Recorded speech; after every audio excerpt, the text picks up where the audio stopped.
Qué bueno que estamos aquí todos, ¿verdad? Y si nos está viendo por la internet o nos va a ver, porque este mensaje se graba, también le damos la bienvenida. Tomen asiento.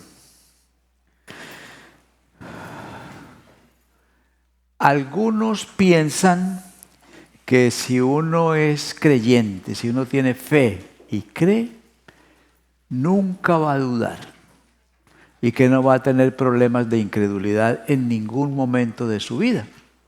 Pero la realidad no es así. Por ejemplo, el apóstol Tomás, cuando le dijeron que Jesús había resucitado, dijo, yo si no meto el dedo en sus heridas, no voy a creer. ¿Ve? Y así varios personajes de la época bíblica tuvieron sus crisis de fe y su incredulidad. Por otro lado, si consideramos a un ateo, a uno que no cree, pensamos que esa gente no cree en nada y que nunca duda. Pero ellos también tienen sus momentos como de credibilidad y se vuelven otra vez a la incredulidad. Tienen sus momentos en que dudan de sus dudas. Lo mismo que nosotros. Igual. Digo esto porque en el pasaje de hoy encontramos 3 pasos que van de la incredulidad a la fe. Y es la experiencia que tuvo Jacob cuando sus hijos regresaron de su segundo viaje a Egipto, donde habían ido por comida. Le trajeron la gran noticia de que José, su hijo, estaba vivo. ¿Y qué pasa? Que él no creyó. No, se puso triste y no creyó. Pero después de un rato, sí creyó.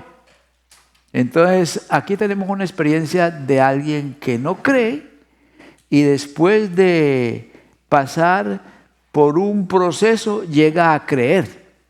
Y por eso entonces podemos hablar de los pasos de la incredulidad a la fe. Basados en la experiencia de Jacob, encontramos 3 pasos. Y los vamos a ver en Génesis capítulo 45, versículos 26 al 28. Génesis capítulo 45, 26 al 28. Ahí está desde el 25, ¿verdad? El 25 dice, bueno, no está el 25, es el 26, pero no importa, no hay problema. El 25 dice lo siguiente, y subieron de Egipto y llegaron a la tierra de Canaán, a Jacob su padre. El 26, ahí hay un error, dice que y le dieron las nuevas, o sea, las nuevas noticias diciendo, José vive aún, y él es Señor en toda la tierra de Egipto. Y el corazón de Jacob se afligió porque no los creía. O sea, de una dijo, no, esto no puede ser. Es que hace 22 años atrás, un día se presentaron ante Jacob sus 10 hijos, 10 de sus hijos, con la túnica de José ensangrentada, con la sangre de un cabrito que habían matado para fabricar esa prueba de que José había muerto despedazado por una fiera. Y entonces le dijeron a Jacob, mira si esta es la túnica de tu hijo José o no. Y José tomó esa túnica en sus manos y la miró y dijo, la túnica de mi hijo es. José ha sido despedazado por una mala fiera. Ese día el corazón de José fue traspasado por un profundo dolor. Y mientras eso sucedía, a José lo llevaban cautivo a Egipto para ser vendido como esclavo. Entonces, ese día Jacob creyó una mentira. ¿Ya? Y por 22 o quizás 23 años, creyó esa mentira. Se la repetía todos los días sentía la ausencia de su hijo y recordaba la túnica ensangrentada y pensaba, mi hijo murió de una manera horrible. Y si hablaba con un vecino o un nuevo amigo o hacía un negocio con alguien, comenzaban a hablar de la familia. ¿Y cuántos hijos tienes tú? Él decía, tengo 11, pero en realidad son 12. Lo que pasa es que uno murió de esta manera. Y se iba repitiendo y repitiendo esa idea de que su hijo estaba muerto por 22 años. De manera que cuando le dicen, José vive, su cerebro le dice, no. No, porque su mente, su cerebro estaba estructurado, acostumbrado, programado para pensar que estaba muerto. Dicen que los alemanes tenían la creencia de que, el jefe de la propaganda nazi, no recuerdo su nombre, él decía que si al pueblo se le repite una mentira 1000 veces, llega a creer que es verdad. Y a José le dijeron, miren lo que hay acá. Él se repitió una mentira y se la repetía todos los días, cada que recordaba, cada que hablaba. Y después de 23 años de repetir y repetir esa idea, ese concepto, esa mentira, él creía que estaba muerto, pero era mentira. Por eso es que los medios de comunicación se han convertido en un poder para dominar a la gente. La televisión, el cine, las canciones, la publicidad, los videos, lo que recibimos por el teléfono, por la computadora, todo eso es como un tambor. Y lo oímos allá a lo lejos, pum, pum, pum. Y vamos a la computadora y ahí está, pum, pum, el tambor está marcando un compás. Y de pronto nosotros comenzamos a marchar al ritmo de ese compás, ¿no? Abrimos el teléfono y ahí oímos el pum, pum, pum. Y a lo último estamos corriendo todos a ese ritmo. Pero ¿qué tal si eso es mentira? Porque estamos en la época era de la desinformación y hay mucha mentira. Y hay gente que cree que todo lo que sale en la televisión o por el teléfono es verdad. No. Entonces creemos una mentira como José. Nos la repetimos y nos la repetimos. Y cuando vemos la verdad, cuando nos confrontamos con la verdad, no la reconocemos y no la aceptamos. Y tenemos que entrar entonces en un proceso para poder salir de ahí. Por eso entonces ese primer paso es el paso de la negación. ¿Cuántas mentiras nos dicen por los medios de comunicación social y de comunicación masiva? ¿Cuántas mentiras? No sabemos. ¿Sabe por qué no sabemos? Porque son mentiras. Y cuando uno cree una mentira está engañado. Y cuando uno está engañado, uno no sabe que está engañado. Por ahí dicen que se va a levantar una generación que ni siquiera va a saber pensar. Porque todos se lo están dando, lo están tragando. Y dele y lea y lea y no pensamos. No hay quien deje eso a un lado y agarre un libro y que comience a leer para que su cerebro trabaje. Entonces vamos a estar todos marchando al compás de ese tambor, ¿no? O de esa mentira, o de esas mentiras. Y entonces, como José, cuando nos presentan la verdad, decimos que no. Y uno no se da cuenta. Pero fíjese que yo analizando, por ejemplo, las películas que he visto, en estos días ni le he dicho a mi esposa, pero estaba dándome cuenta de una cosa, ¿no? No sé si son las películas que a mí me gustan o las que he visto o es que así pasa, pero hay muchas en que la protagonista no es un hombre sino una mujer.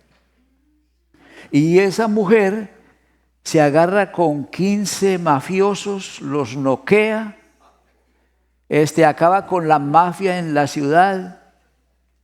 A veces termina medio despeinada, a veces no. Y entonces yo salgo, wow, tremendo, ¿no? ¿Y cuál es el mensaje sutil de todas esas películas? Pues que las mujeres también pueden. Y que las mujeres son iguales al hombre. Pero es que bueno, hay películas donde el hombre hace eso, pero hay muchas donde es la mujer.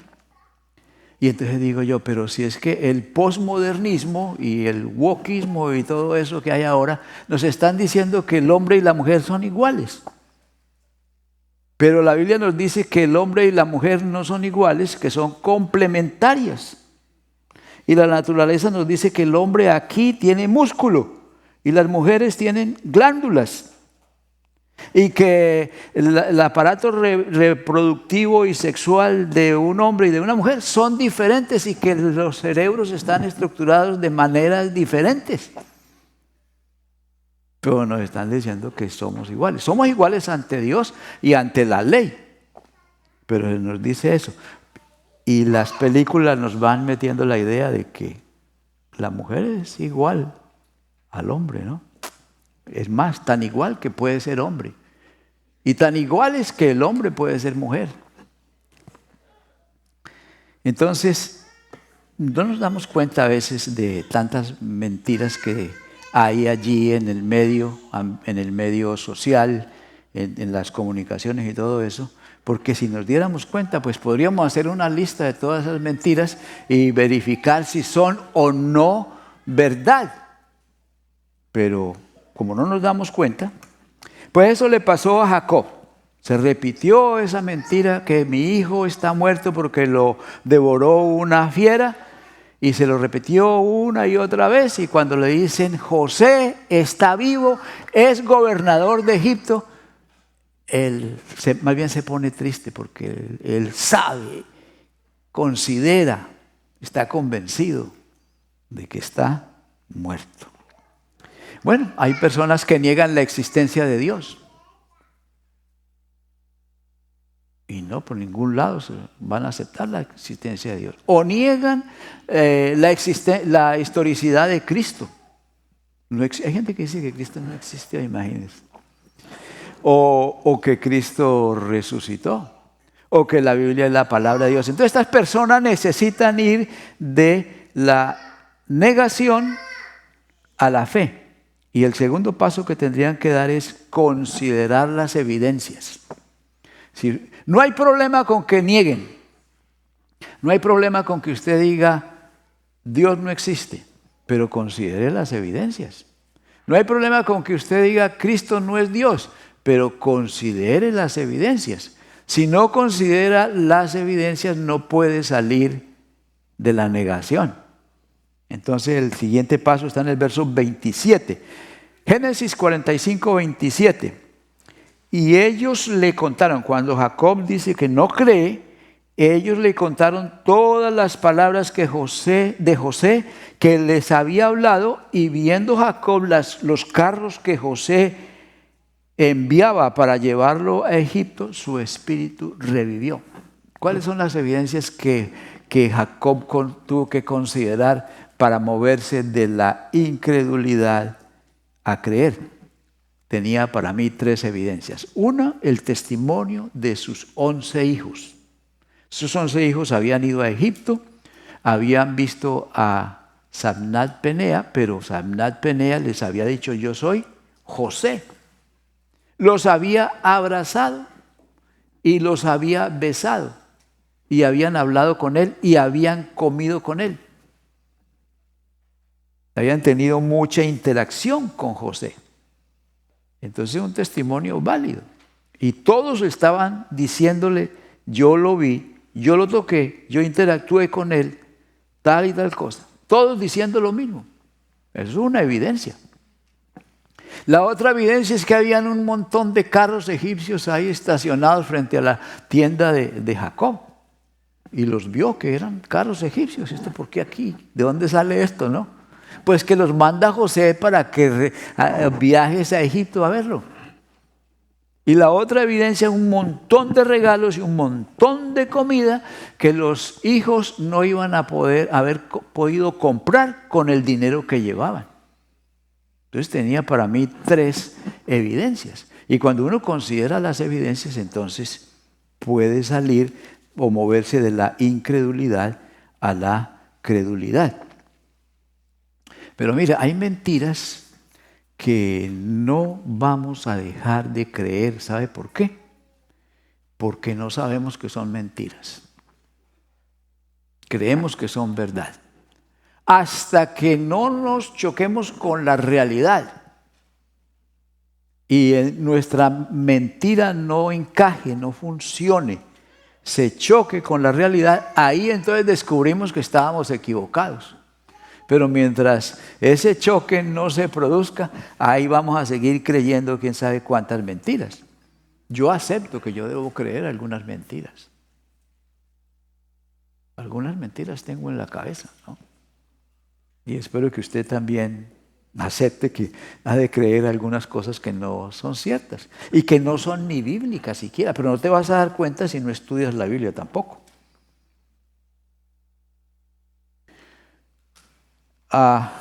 Otra razón por la que no dejamos de creer, en una mentira, es porque a medida que uno va envejeciendo, se vuelve más estructurado y le es más difícil cambiar.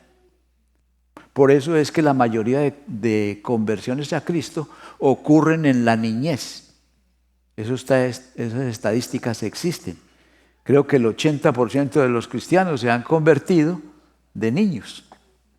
Luego, en la juventud, las conversiones rebajan un poco el número, pero sigue siendo grande.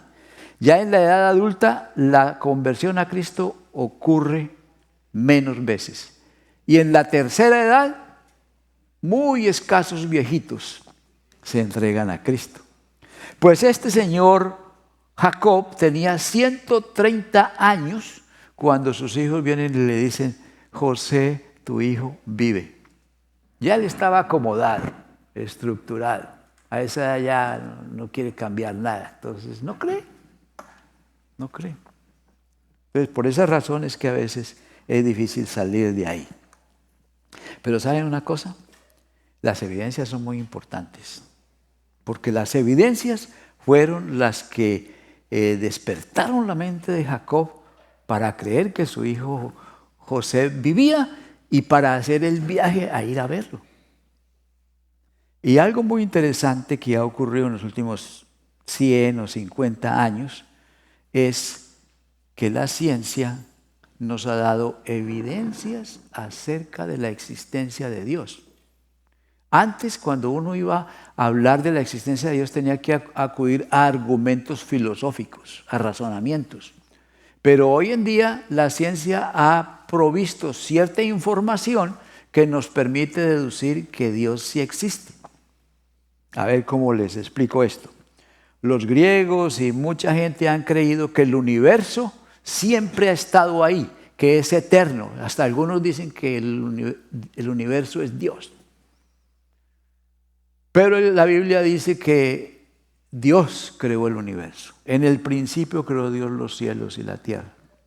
Bueno, resulta que hay como 10 o más evidencias, pero yo no les voy a compartir todas aquí, nada más les voy a compartir 1 o 2. Esta teoría del Big Bang, que yo por mucho tiempo me reía de eso, el argumento de muchos teólogos y pastores es: pero ¿cómo que el Big Bang? Es como si explotara una imprenta y saliera un diccionario. Eso es ridículo, decíamos, ¿no? La teoría del Big Bang es una teoría de un sacerdote católico que hace años, décadas, dijo que el universo había comenzado. El primero dijo: comenzó con un átomo original. Un átomo es algo que uno no puede ver. Y si ese átomo se comprimió mucho y luego ¡bam!, explotó. Y de ahí salió el universo. Entonces decíamos que no, que eso era ilógico. Pero los ateos negaban esa teoría. ¿Sabe por qué? Porque ellos sabían que si el universo comenzó con una explosión, entonces la pregunta era, ¿y qué había antes de la explosión? ¿Y quién produjo la explosión? Y entonces los llevaba al razonamiento de que hubo un qué o un quién, que llamamos Dios, que la comenzó. Entonces por eso los ateos todos que no. Pero resulta que esa explosión se ha verificado científicamente, porque toda explosión produce una radiación. Y ese Big Bang es la madre de las explosiones, porque la teoría dice que de ahí salieron las estrellas, los planetas, y que está en expansión.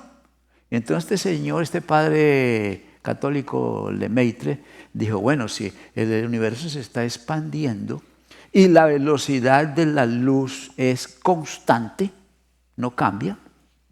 ¿Y cuál es la velocidad de la luz? Poquito, 300.000 kilómetros por segundo. Constante, no cambia. Entonces, si el universo se está expandiendo y comenzó con una explosión, podemos medir en retroceso para calcular cuándo ocurrió. ¿Cómo? Midiendo la radiación. Y entonces hay varias entidades que la han verificado. Por ejemplo, la Unión Soviética en el año 83, aquí tengo el dato, ellos midieron esa radiación. Y la NASA en el 89 la verificó. En el 2001 la NASA la volvió a verificar. Y en el 2015 la Agencia Aeroespacial Europea la volvió a medir y todos están dando casi lo mismo. 13.000 millones de años hace que ocurrió esa explosión.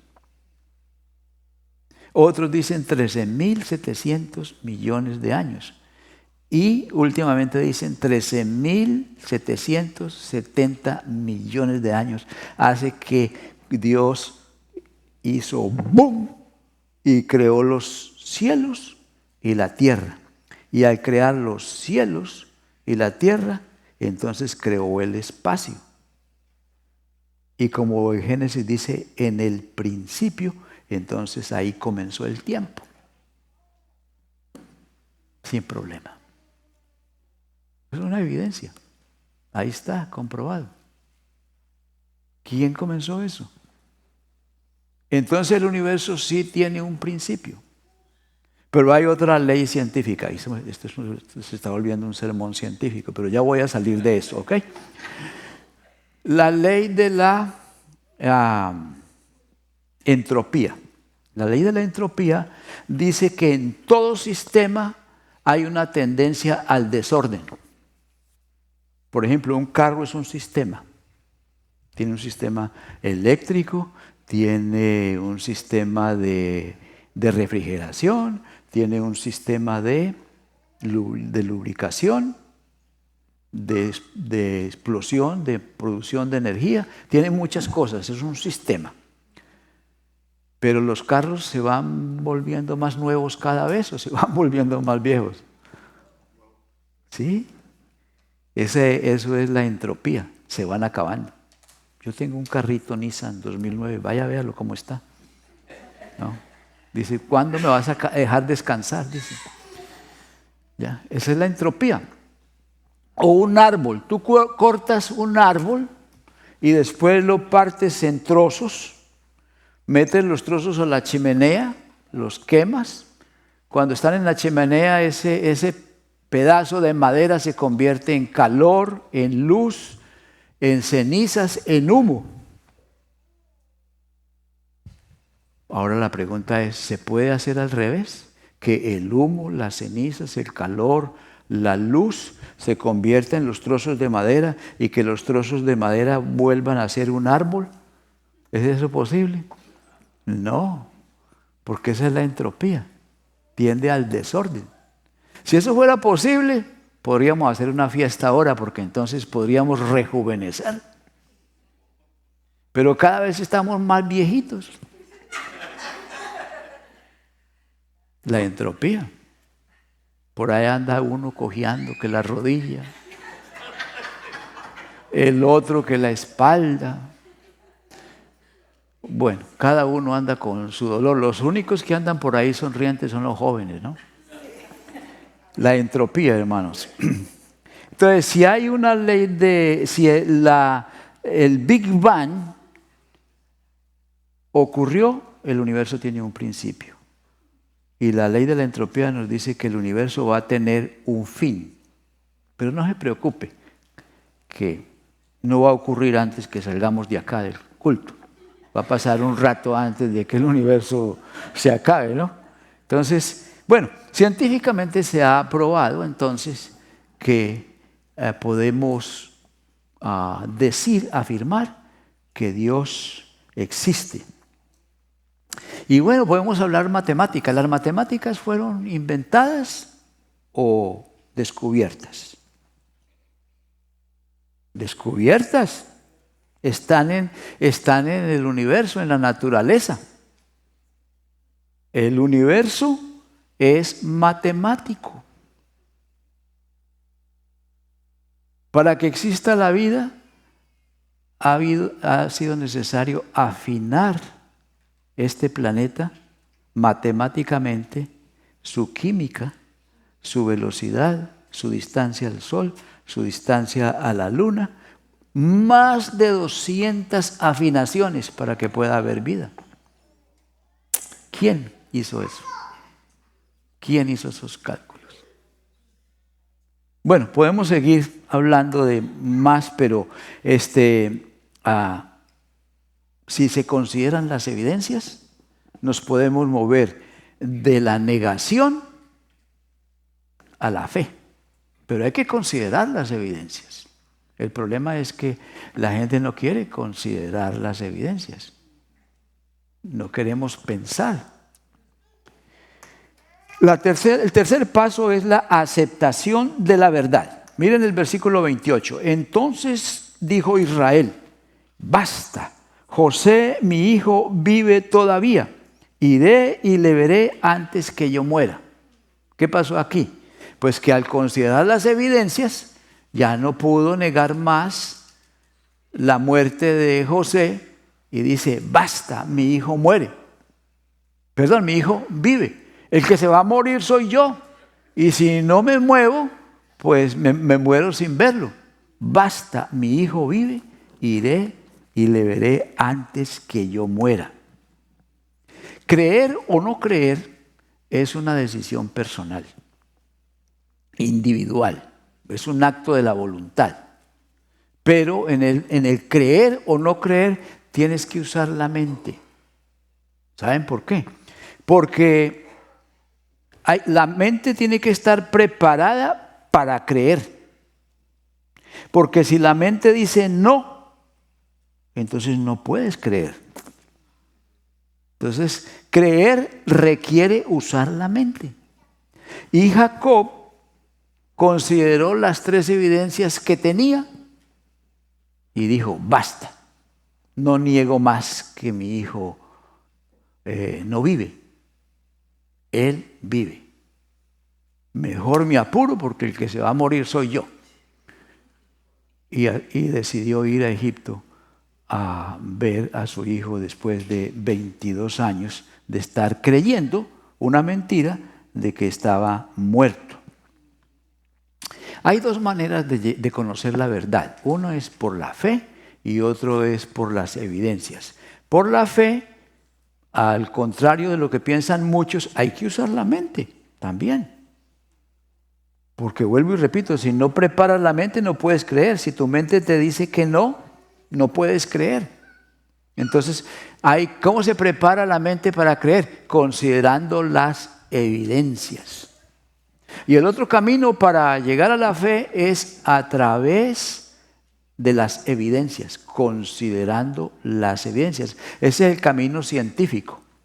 Y ese requiere investigación, requiere tiempo, requiere dedicación. Y bueno, pues nosotros no estamos para tanto. Pero si escogemos el camino de la fe, todavía necesitamos razonar un poco. Pues los que escogen el camino de la ciencia son los que miden esa radiación del Big Bang e investigan todas esas cosas y ahí van recogiendo evidencias acerca de la existencia de Dios. Algunos de esos científicos que eran ateos ahora creen en Dios y otros están en crisis, buscando cómo explicar el asunto de otra manera. Y le buscan por aquí y le buscan por allá. Pero los científicos aceptan que no se puede verificar todo. En ciencia no se puede verificar todo porque si uno se pone a verificar todo, se estanca. Por ejemplo, si quiere verificar la velocidad de la luz, ahí va a tener para un rato. Si quiere verificar otra cosa, ahí va a tener para otro rato. Lo que hay que hacer es aceptar lo que ya existe para investigar más. Los científicos aceptan eso.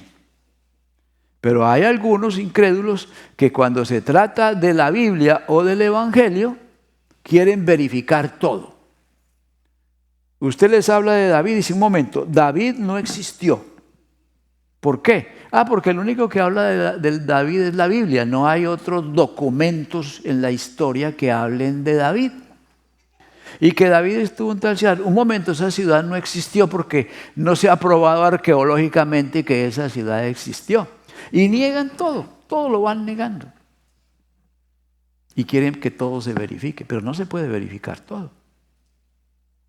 Yo no creo que la gente verifique si el doctorado o el título de su médico es auténtico o no. Usted comienza por ahí.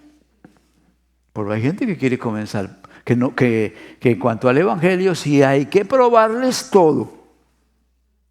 Pero ellos no verifican si su doctor es falso o no. Cuando se aplicaron la vacuna del COVID, allá fueron y firmaron un papel que decía que nadie se responsabilizaba por los efectos de esa vacuna, incluyendo la muerte. Y firmaron y pelaron el brazo sin verificar nada. ¿Alguien ha verificado si es cierto que nació en el lugar y en la fecha que le han dicho? No verificamos todo, pero en cuanto a la palabra de Dios, hay quienes, yo he hablado con gente que quiere, con algunos me he encontrado con personas así que quieren verificar todo. Y no se puede. La vida no funciona así. Simplemente hay que seguir adelante. Entonces aquí viene un asunto.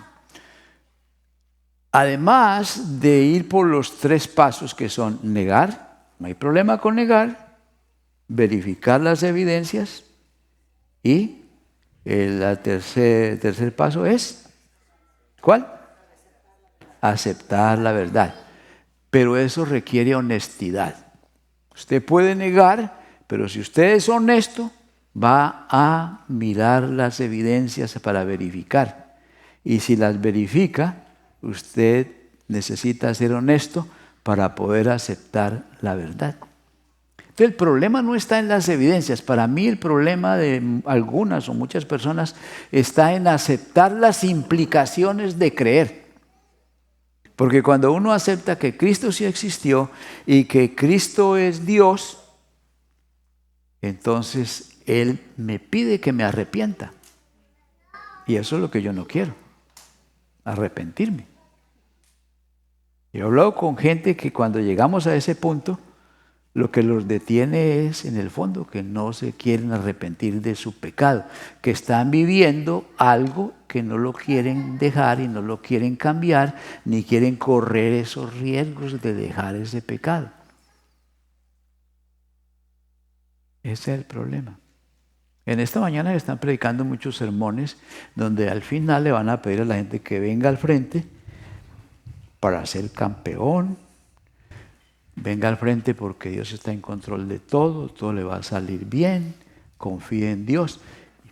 Y Dios es amor. Pero lo que el Evangelio sabe que dice. arrepentíos y creed. Cuando Juan el Bautista vino anunciando el reino de Dios, él decía, arrepentíos y creed.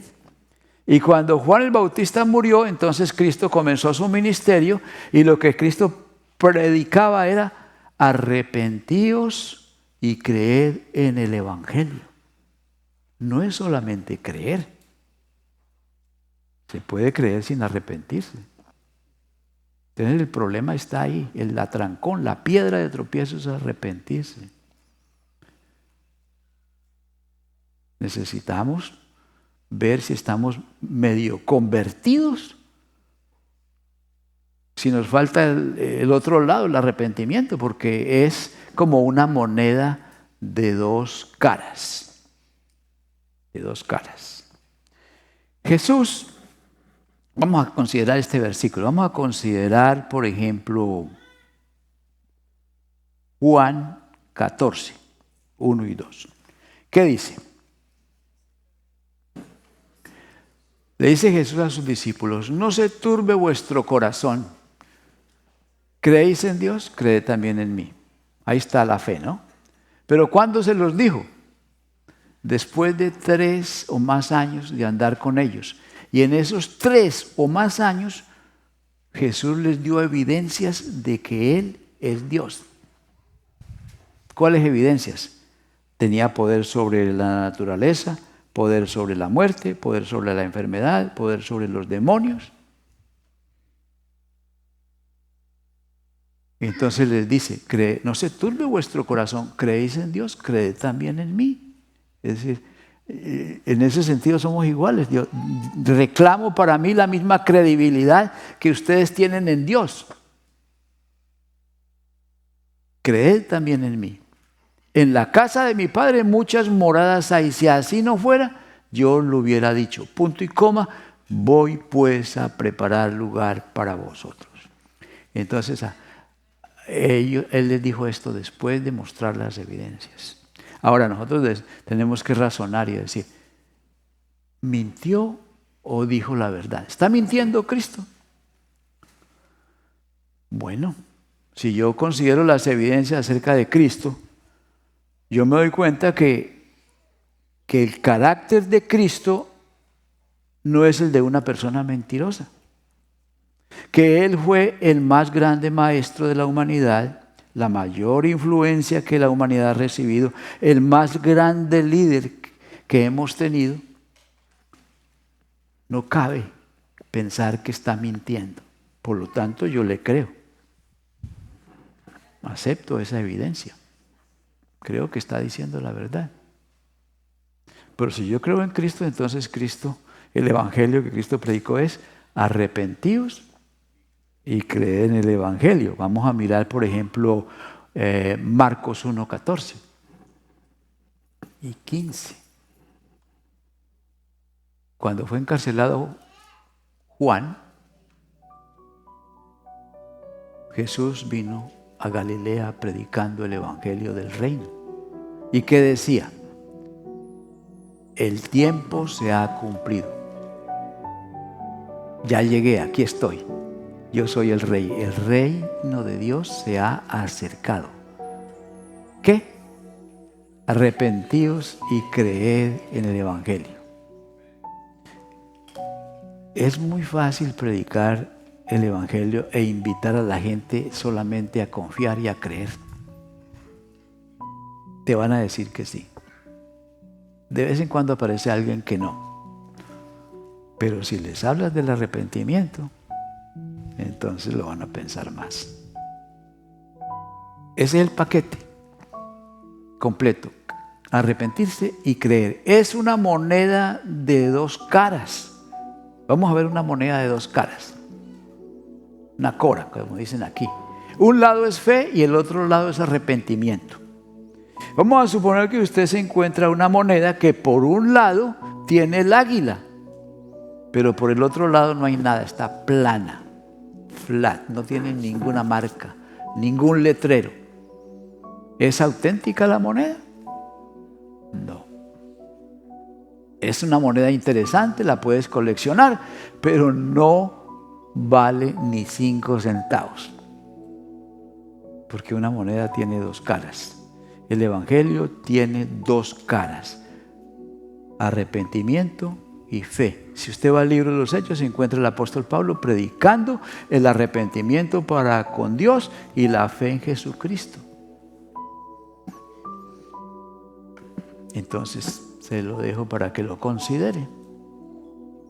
Si usted de veras se arrepintió o solamente creyó.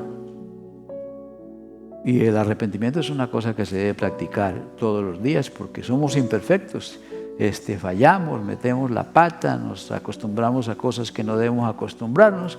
Entonces debemos practicar el arrepentimiento y fe, porque sin arrepentimiento no hay transformación. ¿Cómo es posible que haya transformación en una comunidad, en una sociedad, donde no hay arrepentimiento? Y el arrepentimiento es cambio de pensamiento. Hasta que no cambies tu pensamiento, no vas a cambiar tu comportamiento. Así que entonces le invito a que se ponga de pies. Vamos a hablar por un momento con Dios. Cada uno ahí donde está, de manera personal. Yo sé que usted está aquí porque cree. Absolutamente. Si no, no estaría aquí. Y el punto es, ¿de veras tú has experimentado el arrepentimiento para con Dios?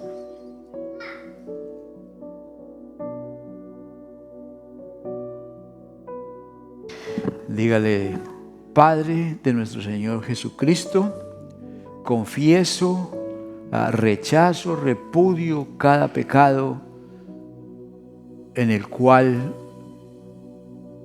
he estado involucrado o involucrada. Y nuevamente, Señor, te entrego mi amor y por favor abre mis ojos para ver más claramente lo que tú eres y para entender más claramente lo que yo puedo ser en ti. Señor, quiero ser todo lo que tú quieras que yo sea y quiero hacer todo lo que tú quieres que yo haga. Y reconozco que no puedo lograr ese cambio, esa transformación sin el arrepentimiento y la ayuda de tu Espíritu. Dígale: Señor, acepto ser reconciliado contigo a través de Cristo Jesús, a quien hago el Señor de mi vida y el Salvador de mi alma. Y estoy muy agradecido de poder estar en paz contigo. Amén.